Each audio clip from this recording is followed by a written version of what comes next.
Who are you, truly? The mind behind the mask or the mask itself? We spend our lives protecting something invisible, a story called me. We fight for it, shape it, and sometimes lose it. But if the self is so fragile, what are we really defending? Tonight, we step into the oldest mystery of all. What is the self, and why do we defend it? The oldest question. From the temples of Egypt to the streets of Athens, humanity has always asked, "What am I?" To the Egyptians, the soul had many parts, the Ka, the Ba, the Ren. In India, the Upanishads called it Atman, the eternal spark of the divine. For the Greeks, it was the psyche, the breath that gives thought and purpose. Across cultures, the search for the self was the search for meaning itself. Yet the more we looked, the more the self slipped away, like water cupped in trembling hands. The mirror and the mask. No one is born knowing who they are. We discover ourselves in reflection. A mother's smile, a friend's laughter, a stranger's judgment. The self begins as a mirror, but over time, the mirror becomes a mask. We learn what earns approval, what draws love, what hides shame. We perform, and the performance becomes the person. Sociologist Irving Goffman called this the presentation of self. We are actors on the stage of life, adjusting the costume, forgetting it's a costume at all. Still, somewhere behind the gestures and roles, we feel a quiet voice asking, who's really there when the mask falls? The illusion of continuity. The body changes, the mind changes. Even memory, that anchor of identity, rewrites itself each time we recall it. Yet we insist, I am still me.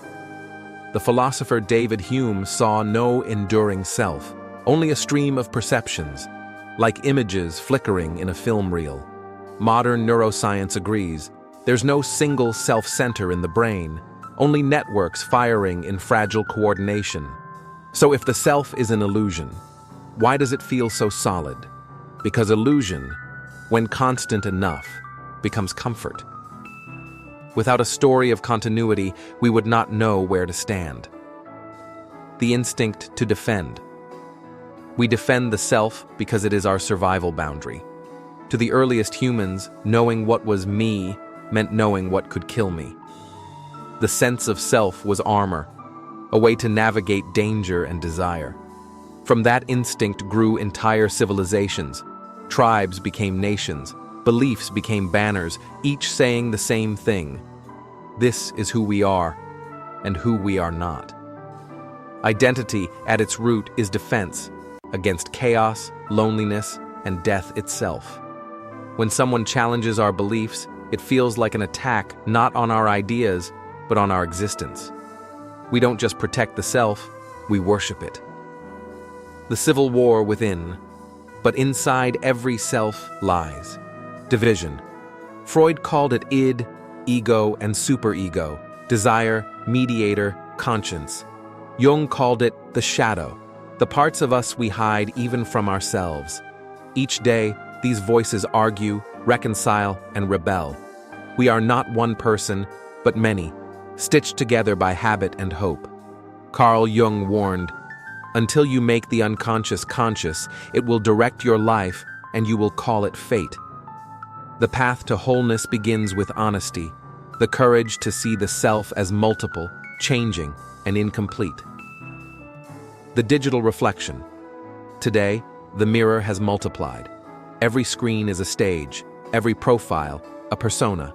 We shape our online selves carefully, choosing what to reveal, what to hide, what to sell. Our avatars outlive us, echoing through data long after we're gone. But something strange happens when we stare too long into the digital mirror. The reflection starts to stare back. Philosopher Jean Baudrillard warned of the simulacrum, a copy that replaces the original. Now, the curated self becomes more real than the living one. We don't lose ourselves online, we outsource ourselves. And the question returns, when everything can be edited, what remains authentic? The fear of dissolution.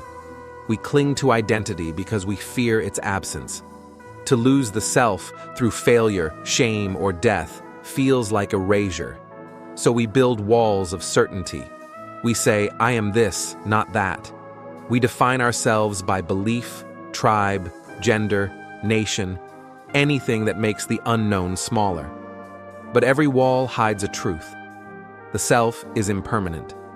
Buddhism calls it anatta, no fixed self. Everything we defend will one day dissolve. And in that letting go lies freedom, the peace of not needing to be anyone at all. The self through others. We need others to exist. A self unacknowledged is a shadow, but dependence breeds distortion. We start performing not for truth, but for approval. We become what the world rewards, not what our soul desires. The existentialist Jean-Paul Sartre called this bad faith, living as if your identity were a script written by others.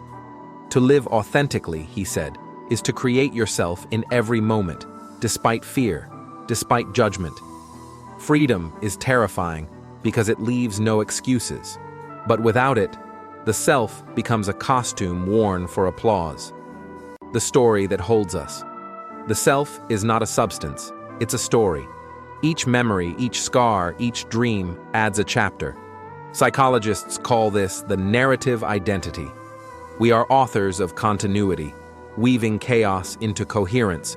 When trauma strikes, the story shatters. When we heal, we rewrite it.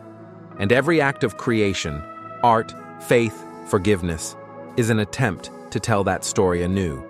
To change your story is to change yourself. That's why stories matter. They are how the self survives time.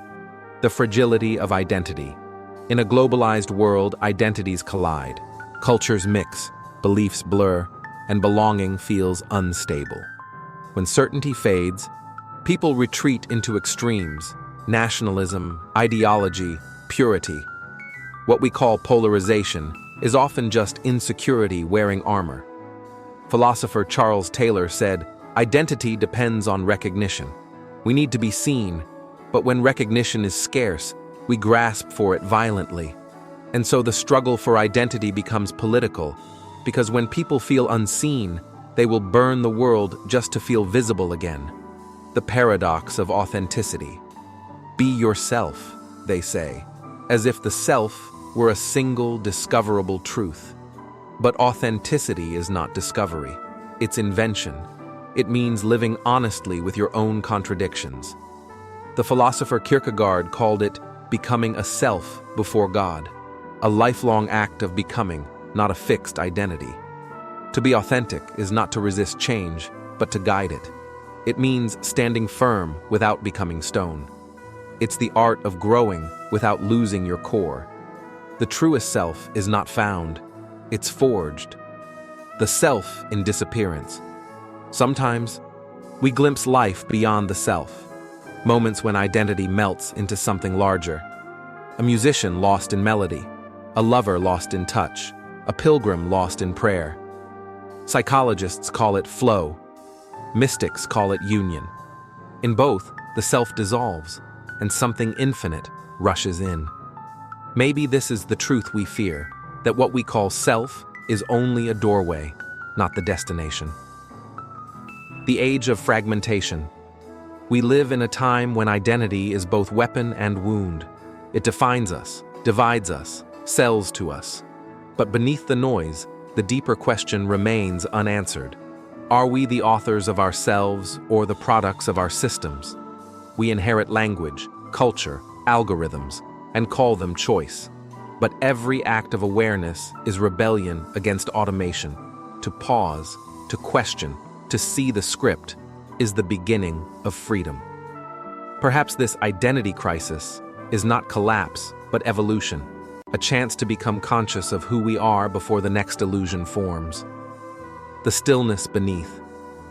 If the self is story, performance, and defense, what lies beneath it all? In meditation, mystics describe awareness itself, the silent witness that observes every thought, emotion, and dream. Not the storm, but the sky that holds it. You are not your anger, your job, your memory. You are the awareness that notices them, the stillness behind the sound. This is the self that does not need defending, because it cannot be lost. The final reflection. So, what is the self and why do we defend it?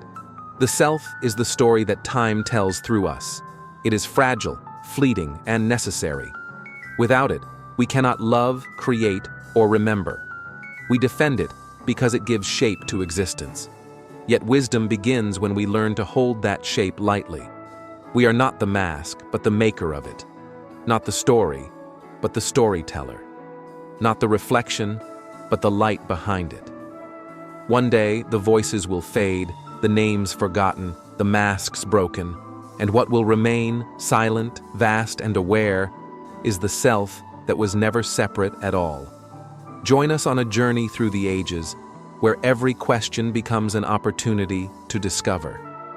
Subscribe Timeless Questions channel now and start exploring life's greatest questions with us.